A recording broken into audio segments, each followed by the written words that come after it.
अराहत वाङ्मय में कहा गया है, शरीर माहु नावत्ति जीवो बुच्च इनाविओ संसारो अन्नवो बुत्तो जंग तरंति महेशिणो। यह शरीर नौका कहा गया है और जीव है वह नाविक है। संसार जन्म मरण की परंपरा एक समुद्र है, अर्णव है। इस संसार अर्णव को महर्षि लोग तर जाते हैं। शरीर एक साधन है, धर्म का साधन भी है, मोक्ष की साधना में भी साधन बनता है, और शरीर पाप का साधन भी, अपराध का साधन भी बन सकता है। दोनों प्रकार का साधन शरीर बन सकता है।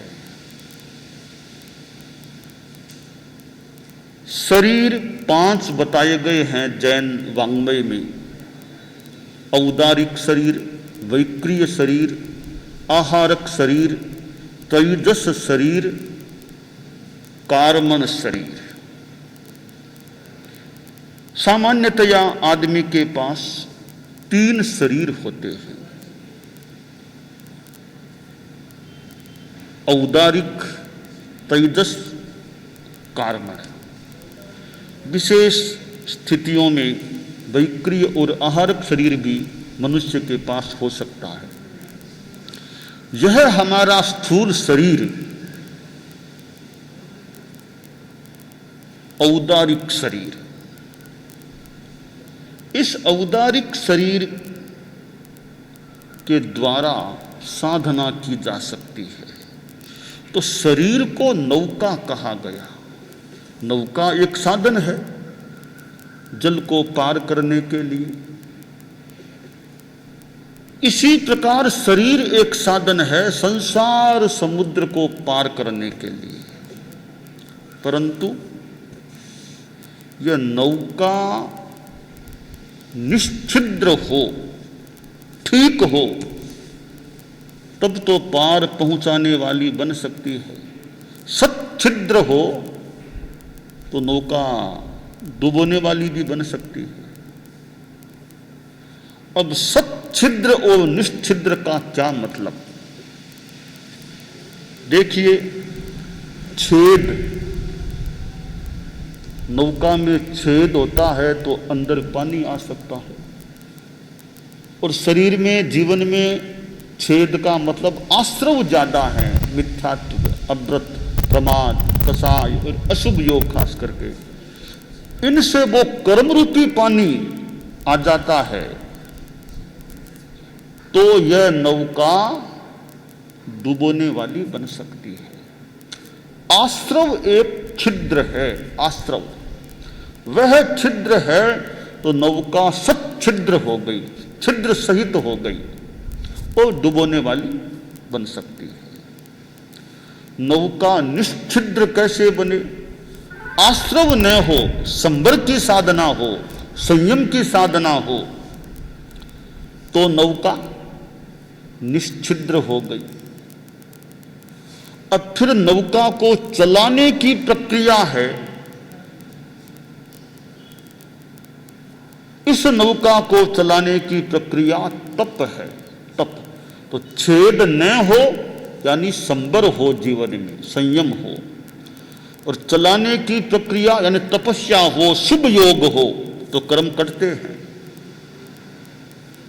तो संवर और निर्जरा के द्वारा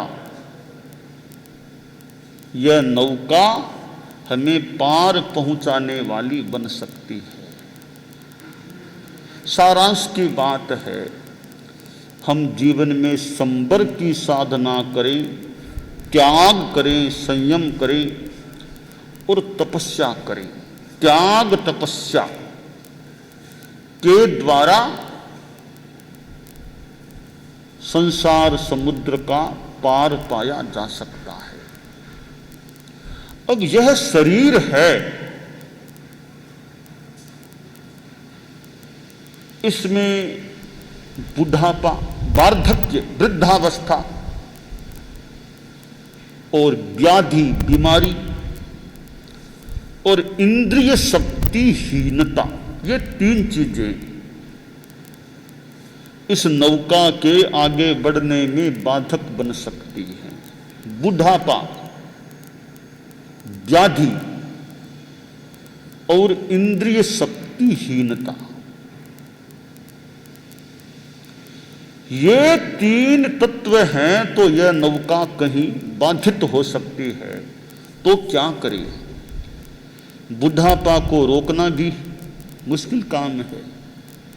अवस्था आती है तो फिर बुढ़ापा भी आ सकता है, और बीमारी कभी नहीं आए यह कहना भी कठिन है, और इंद्रियां कभी कमजोर नहीं पड़ेंगी यह भी कहना कठिन है। बुढ़ापा जब आ जाए और पीड़ित करने लग जाए, फिर साधना में भी अवरोध आ सकता है, आदमी परवश भी बन सकता है। व्याधियां लग जाए तो भी दिक्कत है, इंद्रियां ठीक काम न करें तो भी दिक्कत है। शास्त्रकार ने एक प्रेरणा दी है, हमें मानो आगाह किया है, शास्त्रवाणी है, जरा जाव न पीले वाही जाव न बढ़ई, जा विंदियान हायंती ताव धम्मम समायरे। कि बुढ़ापा जब तक पीड़ित न करे, बुढ़ापा की अवस्था आने पर भी अगर बुढ़ापा पीड़ित न करे तो काम चल सकता है, पर बुढ़ापा हावी हो जाए, पीड़ित कर दे। पीड़ित कैसे कर दे? काना केसा लोयना, कर गोडा दांता, एता माही बिखो पड़े जोवनियो जानता। काना केसा लोयना यानी कान, बुढ़ापा आ गया और पीड़ित करना शुरू कर दिया, जवानी चली गई तो कान में असर, श्रवण शक्ति कमजोर हो सकती है। केसा, केस सफेद हो जाते हैं। लोयना, आंखों की ज्योति कम हो सकती है। कर, हाथों की ताकत कम हो सकती है। गोडा, पैरों से लंबा चलना मुश्किल हो सकता है। जवानी में 10 किलोमीटर, 15 किलोमीटर, 20 किलोमीटर, 22 किलोमीटर भी चल लेता है। बुढ़ापा हावी हो जाए फिर कोई कह दे कि 20 किलोमीटर चलो, मुश्किल है। परम पूज्य आचार्य तुलसी ने दक्षिण भारत की यात्रा की, कोलकाता की भी यात्रा की, परंतु 60 वर्ष पार होने से पहले पहले वे कोलकाता पधार गए, वापिस राजस्थान पधार गए थे। दक्षिण भारत पधार गए थे और वापिस पधार गए थे 60 वर्ष से पहले पहले। यानी वो बुढ़ापा की जो उम्र है उससे पहले पहले लंबी यात्रा कर ली थी। तो गोडों में दर्द हो जाए तो लंबा चलना मुश्किल है। पैदल यात्रा के द्वारा लंबा चलना फिर मुश्किल है। और दांतों में भी असर, दांत भी गिर जाएं, ठीक काम न करें तो दांतों में भी असर बुढ़ापा आने पर हो सकता है। यानी इस रूप में बुढ़ापा पीड़ित करने वाला बन सकता है। और फिर आगे स्मरण शक्ति भी कमजोर पड़ जाए, चिंतन शक्ति पर भी कभी असर आ जाए। तो शास्त्रकार ने कहा कि जब तक बुढ़ापा पीड़ित न करे ताव धम्मम समायरे, तब तक धर्म की समाचरण रूप साधना कर लो, धर्म की आराधना कर लो। कि बुढ़ापा पीड़ित करना शुरू कर दे उससे पहले पहले ज्यादा काम कर लो धर्म के क्षेत्र में। वाही जाव न बढ़ी व्याधि न बढ़े। मामूली तो ठीक है, सर्दी जुकाम खांसी बुखार कभी मान लो हो गया, सामान्य रूप में हो गया। बड़ी बीमारियां लग जाए, वो बढ़ जाए शरीर में, गंभीर बीमारियां लग जाएं, हार्ट संबंधी समस्या रहे और बीमारियां लग जाए, वो न लगे, वो न बढ़े, उससे पहले पहले जो करना हो सो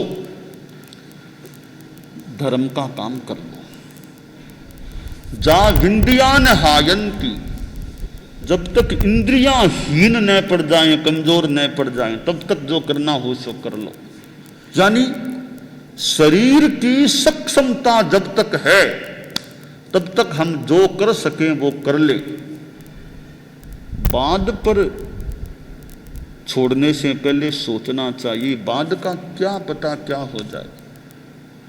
धर्म का काम आज कर सको तो आज ही शुरू करो, बाद में पता नहीं है। क्या हमें पक्का पता है क्या कि शरीर हमारा एकदम बरसों तक ठीक रहेगा? तो बाद पर छोड़ने से पहले सोचना चाहिए। तो शरीर को नौका कहा गया है। यह नौका ठीक रहे, स्वस्थ शरीर स्वस्थ रहेगा तो नौका ठीक रहेगी। और स्वस्थ शरीर का उपयोग हम धर्म के आचरण में करें तो यह नौका हमें भव सागर पार लगाने वाली बन सकती है। धर्म गुरु होते हैं, तीर्थंकर ज्ञानी पुरुष हैं, वो हमें पार पहुंचने की बात बता सकते हैं, रास्ता बता सकते हैं। उनके उपदेश, उनका मार्गदर्शन साधना करने में सहायक बन सकता है, रास्ता दिखा सकता है। रास्ता दिखाने वाला दिखा दे और स्वयं फिर चले तो आदमी आगे बढ़ सकता है।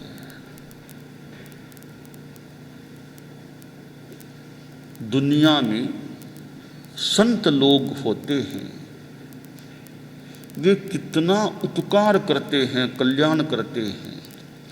वे ऐसी चीज अध्यात्म की बता सकते हैं कि जो हर कोई न भी बता सके। त्यागी संत और साथ में ज्ञानी भी हो तो कुछ दे सकता है। लड़का एक संत के पास आ गया और बोला, बाबा कुछ मुझे दो, अनाथ बच्चा हूं, कुछ दो मुझे, गुजारा हो जाए, जीवन ठीक चले। ज्यादा गिड़गिड़ाया तो संत ने कहा, देखो अभी बाहर उधर मैदान में मैंने एक चिंतामणि रत्न फेंका है, तुम वो ले लो। लड़का गया, अच्छा वो रत्न पड़ा था, उसने उठा लिया। इससे तुम जो चाहो सो इच्छा करो, तुम्हें मिल जाएगा। लड़के ने हाथ में लिया और लगा कि यह है तो ठीक, मेरी इच्छा पूरी हो जाएगी। थोड़ी दूर आगे बढ़ा, मन में आया कि इतना बढ़िया रत्न है, इसको बाबा ने फेंका क्यों? आदमी फेंकता किस चीज को? जो काम की न हो उसको फेंकता है। तो इसको क्यों फेंका? इसका मतलब है कि बाबा के पास इससे भी बढ़िया कोई चीज है, तब बाबा ने इसको फालतू समझकर फेंक दिया। तो मैं इस फालतू को क्यों ले जा रहा हूं? मुझे भी तो वो चीज चाहिए जो बाबा के पास है, जिसके मिलने से बाबा ने इसको फेंका है। वापिस आया बाबा के पास, बोला बाबा ये फेंका क्यों आपने? इतनी बढ़िया चीज है तो फेंकी क्यों? इसका मतलब है आपके पास इससे भी बढ़िया कोई चीज है, जिसे पाकर आपने इसको फेंका है, तो मुझे बाबा वही दो ना जो इससे भी बढ़िया चीज आपके पास है। बाबा ने कहा तुमने ठीक पकड़ा है बात को, मेरे पास इससे भी बढ़िया चीज है, जिसको पाकर मैंने इसको फेंक दिया। तो वो मेरी चीज है संयम की साधना। उस संयम की साधना के सामने यह ना कुछ चीज है। तुम लेना चाहो तो मैं तुमको वो चीज भी दे सकता हूं। बाबा दे दो, मैं भी इसको फेंक देता हूं। बच्चा गया बाहर, फेंक दिया उसको। अब मुझे वो दो जिसको पाकर आपने इसको फेंका था, वो ही मुझे दे दो। तो बाबा ने कहा तैयार हो जाओ, संयम लो, साधुत्व स्वीकार करो। जानकारी कर ली साधुपन की। लड़का बोला मुझे आप जो भी दीक्षा देनी दे दो, मैं आपका चेला बनूंगा और साधना में लगूंगा। लड़का दीक्षित हो गया, साधु बन गया, साधना में लग गया और खूब आनंद की स्थिति में चला गया। कहा बाबा बस आपने मुझको वो चीज दे दी जो वास्तव में उससे कितनी बढ़िया चीज है। तो हमें वो चीज, संयम की चीज, साथ में तपस्या, वो हमारे पास रहे तो यह नौका हमें पार लगाने वाली बन सकती है। आप लोग जो गृहस्थ हैं, ठीक है हर कोई साधु बन जाए यह तो मुश्किल है। गारहस्थ में रहते हुए भी त्याग, तपस्या, संयम और तप की साधना करने का प्रयास यथासंभव होना चाहिए। छोटी छोटी बातों में संयम कर ले, त्याग को आगे बढ़ाएं, सम्यक्त्व हो, यथार्थ के प्रति श्रद्धा हो, देव गुरु धर्म के प्रति श्रद्धा हो। हमारे देव अरहत शुद्ध साधु गुरु जिन प्रज्ञप्त हमारा तत्व, देव गुरु और धर्म के प्रति श्रद्धा, तात्विक जानकारी और संयम की साधना, जितना आश्रव को, छिद्रों को रोका जा सके।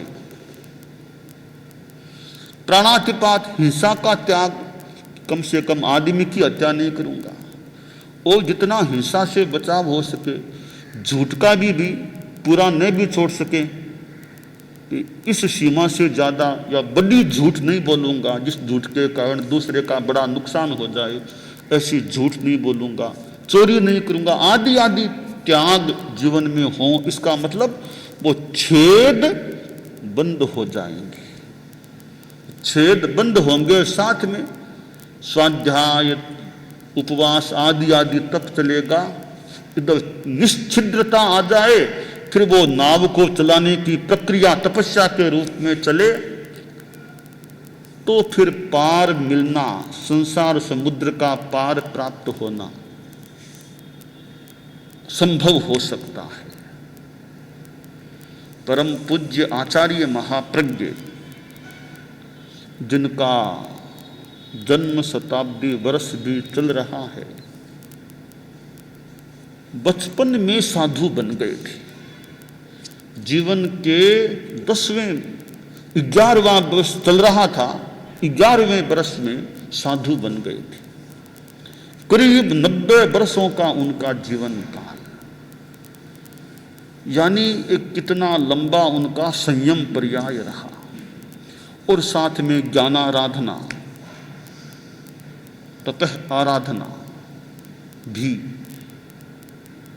तो बचपन में कोई साधु बन जाए, अच्छी साधना करे, जीवन भर साधना करे, आराधना कर ले, बीच में कहीं कोई साधुपन को छोड़ने की बात, वापस घर जाने की बात, वो नहीं। ठेठ अंतिम श्वास तक अच्छी साधना कर ले तो मानना चाहिए इस नौका के द्वारा संसार को पार करने की दिशा में आगे बढ़ना हुआ है, ऐसी संभावना की जा सकती है। तो मानव जीवन हमें प्राप्त है, कितना सुंदर समय है हमारे लिए। अनंत काल में यह मानव जीवन का समय प्राप्त है। तो जीवन तो बीत रहा है, समय समय बीत, एक एक सेकंड सेकंड सेकंड बीत। घड़ी में देखो, घड़ी का सुइया आगे चल रहा है, सेकंड आगे से आगे बढ़ते जा रहे हैं, मिनट घंटा, फिर यूं समय बीत रहा है। इस बीतते हुए समय का उपयोग करें। मानव जीवन बीत रहा है भैया, करना हो सो कर लो। मानव जीवन बीत रहा है भैया, करना हो सो कर लो। संयम तप की नैया द्वारा भैया, भव सागर को तर लो। संयम तप की नैया द्वारा भैया, भव सागर को तर लो। मानव जीवन बीत रहा है भैया, करना हो सो कर लो। तो हम समय का बढ़िया उपयोग करें। लॉकडाउन का समय, कितने लोगों ने समय का धार्मिक दृष्टि से भी उपयोग किया होगा। एक सहज मानो एकांतवास का सा समय मिला। अब इस समय का हम आकलन कोई करने वाला करे, धार्मिक दृष्टि से कितना लाभ उठाया है। उठाने वालों ने उठाया ही होगा, और कितनी कितनी संस्थाओं ने भी धार्मिक दृष्टि से भी समय का उपयोग करने का प्रयास किया है। ऐसे संवाद भी मिलते रहे हैं। तो यह जो शरीर हमें प्राप्त है, यह औदारिक शरीर है, और औदारिक शरीर है तो एक दिन अवसान को भी प्राप्त होता है। तो जब तक शरीर है, जब तक जीवन काल है, जब जितनी सक्षमता है शरीर की, हम धार्मिक साधना करने में इस नौका का उपयोग करें, यह काम्य है। दानान सेठम अभय पयाणम सच्चे सुया अणवज्जं वयन्ति तवे सुया उत्तम बंभचेरम लोगुत्तमे समणे नाय पुत्ते।